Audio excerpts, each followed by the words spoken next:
Europe 1. Le grand direct des médias, Jean-Marc Morandini. Bon, autant vous le dire tout de suite, ce débat sur la transparence a déjà lieu en studio avec Bastien Millot qui est avec nous. Bonjour Bastien. Bonjour Jean-Marc. Expert en communication. Et c'est vrai qu'on se demande depuis quelques heures maintenant s'il est bon de tout dévoiler, s'il est bon de tout dire du côté des politiques qui aujourd'hui révèlent leur patrimoine et ils entrent dans le détail. Et on a même leur compte en banque, leur compte à la caisse d'épargne. Est-ce que c'est de la communication ou est-ce que c'est une vraie opération politique de transparence ? On va voir tout ça ce matin, Jean-Marc. Après le choc Cahuzac la semaine dernière, après la psychose des révélations annoncées ce week-end, voici venir la nouvelle séquence tout aussi tonitruante et emblématique de notre époque, l'opération grand déballage dans la classe politique. Et décidément, l'onde de choc des aveux de Jérôme Cahuzac n'en finit pas. Alors on sait, on nous annonce un nouveau projet de loi sur la moralisation de la vie publique qui devrait être présenté au Conseil des ministres le 24 avril. Encore une loi, me direz-vous, sachant qu'il existe déjà tout un arsenal législatif et réglementaire sur le sujet. Encore faudrait-il qu'il soit respecté et vérifié, c'est un autre débat. Mais du coup, soucieux de jouer les bons élèves de la classe, de plus en plus d'hommes et de femmes politiques se mettent à communiquer sur leur patrimoine et à donner dans le détail, de manière parfois cocasse, on va le voir, la liste exhaustive de leurs biens immobiliers, de leurs placements, de leurs véhicules. Donc une opération transparente, certes, mais surtout un exercice de communication pour tenter de tirer son épingle du jeu dans des situations difficiles. Alors depuis quelques jours, je le disais, plusieurs politiques ont déjà utilisé les médias pour révéler leur patrimoine. Oui, tout ça est assez croustillant, Jean-Marc, un peu comme si ces hommes et ces femmes politiques ouvraient la porte de leur intérieur, comme au début des années 2000, quand les politiques goûtaient aux joies de la presse people en posant sur commande avec leur famille. Alors il y a eu un précurseur, c'était avant-hier, dimanche, dans le JDD, c'est Laurent Wauquiez, l'ancien porte-parole du gouvernement Sarkozy, qui est un communicant aguerri. On sait que par exemple, il se promène toujours avec une parka rouge pour qu'on puisse mieux l'identifier. Ça aussi, c'est un exercice de communication. Donc Laurent Wauquiez, il a ouvert la porte en dévoilant l'état de son patrimoine au 31 mars de manière très très détaillée, un peu comme un inventaire à la Prévert. Alors par exemple, il déclare qu'il a 2 logements, qu'il possède à 50%, un appartement de 90 mètres carrés dans le 15e à Paris et une maison de 200 mètres carrés au Puy-en-Velay. Donc ça, c'est factuel. Le message de communication, c'est j'ai un pied dans ma terre d'élection au Puy-en-Velay et un appartement à Paris pour mes activités nationales. Donc évidemment, tout ça est tout à fait carré. Ensuite, il révèle qu'il possède un PEA avec 120 €, une assurance vie avec 500 € et un compte épargne logement avec 577 €. Message, je n'ai pas de fortune personnelle. Et enfin, il nous révèle qu'il a un compte courant ouvert au Crédit Agricole de Haute-Loire avec un solde positif de 2500 €. Là, le message, c'est j'ai la même banque de proximité que tous les Français. Donc, c'est un vrai exercice de communication. On peut prendre un autre exemple.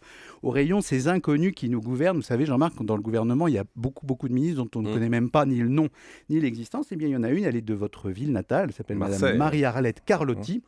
Elle est candidate à la mairie de Marseille.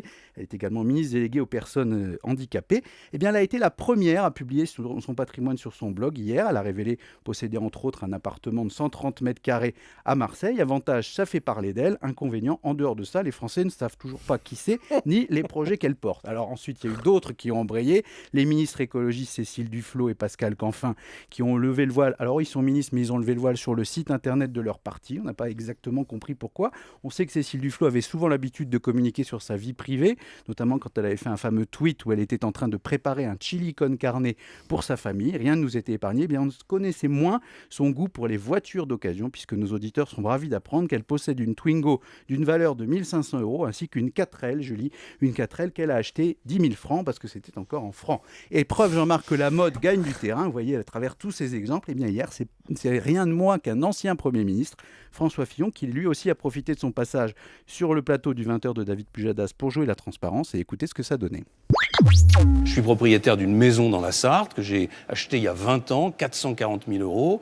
J'ai moins de 100 000 € d'épargne et j'ai 2 voitures qui ont plus de 10 ans. La valeur de votre maison, pour aller jusqu'au bout, vous l'avez achetée il y a 20 ans, 440 000 €. C'est l'argent que j'ai en l'empruntant. Aujourd'hui, je pense qu'elle vaut à peu près 650 000 €. C'est mon seul patrimoine. Je n'ai rien d'autre en dehors de quelques comptes d'épargne qui sont inférieurs à 100 000 €. Vous ne payez pas l'impôt sur la fortune ? Je ne paye pas l'impôt sur la fortune. Mais moi, je ne suis pas venu ce soir pour... Vous n'avez pas de voiture de course ? On sait que vous aimez les belles voitures. de course, et quand j'en conduis, ce sont seulement des voitures qu'on me prête. C'est un peu surréaliste. Oui, cette c'est assez situation. étonnant. C'est assez étonnant, surtout de voir quelqu'un qui est en l'occurrence présidentiable et qui dévoile lui-même le détail de ses biens. Alors toujours avec l'idée d'allier image d'homme d'État d'un côté et proximité de l'autre. Mais on va voir que ça peut aussi comporter quelques inconvénients. Ouais, parce que c'est une bonne idée ou pas en termes de communication finalement? Ça pourrait, Jean-Marc, être une bonne idée s'il s'agissait d'une conversion aux vertus de la transparence, comme ça existe depuis si longtemps dans les pays d'Europe du Nord, où là, pour le coup, tous les citoyens ont le patrimoine des ministres, des députés, des élus, etc. Ça existe depuis toujours, mais là, on a l'impression que les gens en font un peu trop. D'abord parce qu'on agit dans la précipitation, cette précipitation qui est la suite logique de l'affaire Cahuzac. Pourquoi avant tout le monde ne s'amusait pas à donner le détail de son patrimoine, etc. Et pourquoi d'un seul coup tout le monde se convertit de manière assez frénétique aux vertus de la transparence? On se le demande, peut-être parce que 77% des Français dans une récente enquête OpinionWay pour LCI considèrent que les hommes politiques sont plutôt corrompus. Et du coup, ça a dû donner lieu à un énième recadrage de Matignon. Jean-Marc Ayrault, qui avait déjà du mal à coordonner la communication de ses ministres, a dû maintenant les recadrer pour leur dire d'arrêter de dévoiler comme ça de manière dispersée leur patrimoine. La publication des patrimoines sera faite de manière ordonnée, annonce Matignon lundi sur le site internet du gouvernement. 3 l'avaient déjà fait. Ensuite, attention à l'effet boomerang, Jean-Marc. Il y a évidemment un revers de la médaille, puisqu'il y a une question qui se pose. Tous ces élus qui dévoilent leur patrimoine, ils le font eux-mêmes sur la base de leurs estimations personnelles. Donc évidemment, tous les journalistes d'investigation, les sites d'investigation vont aller vérifier, comparer avec les sites immobiliers pour savoir si la maison dont on dit qu'elle vaut tant, vaut réellement tant, s'il n'y avait pas d'autres comptes bancaires, s'il n'y a pas d'autres biens acquis avec d'autres noms, etc. Si les gens qui disent habiter en province n'habitent pas à Paris. Bref, il y a tout un tas de questions qui vont se poser et l'effet boomerang peut être tout aussi dévastateur que cette volonté de transparence. Et puis surtout, on peut le rappeler, ça pointe aussi du doigt ceux qui ne font pas cette opération de transparence.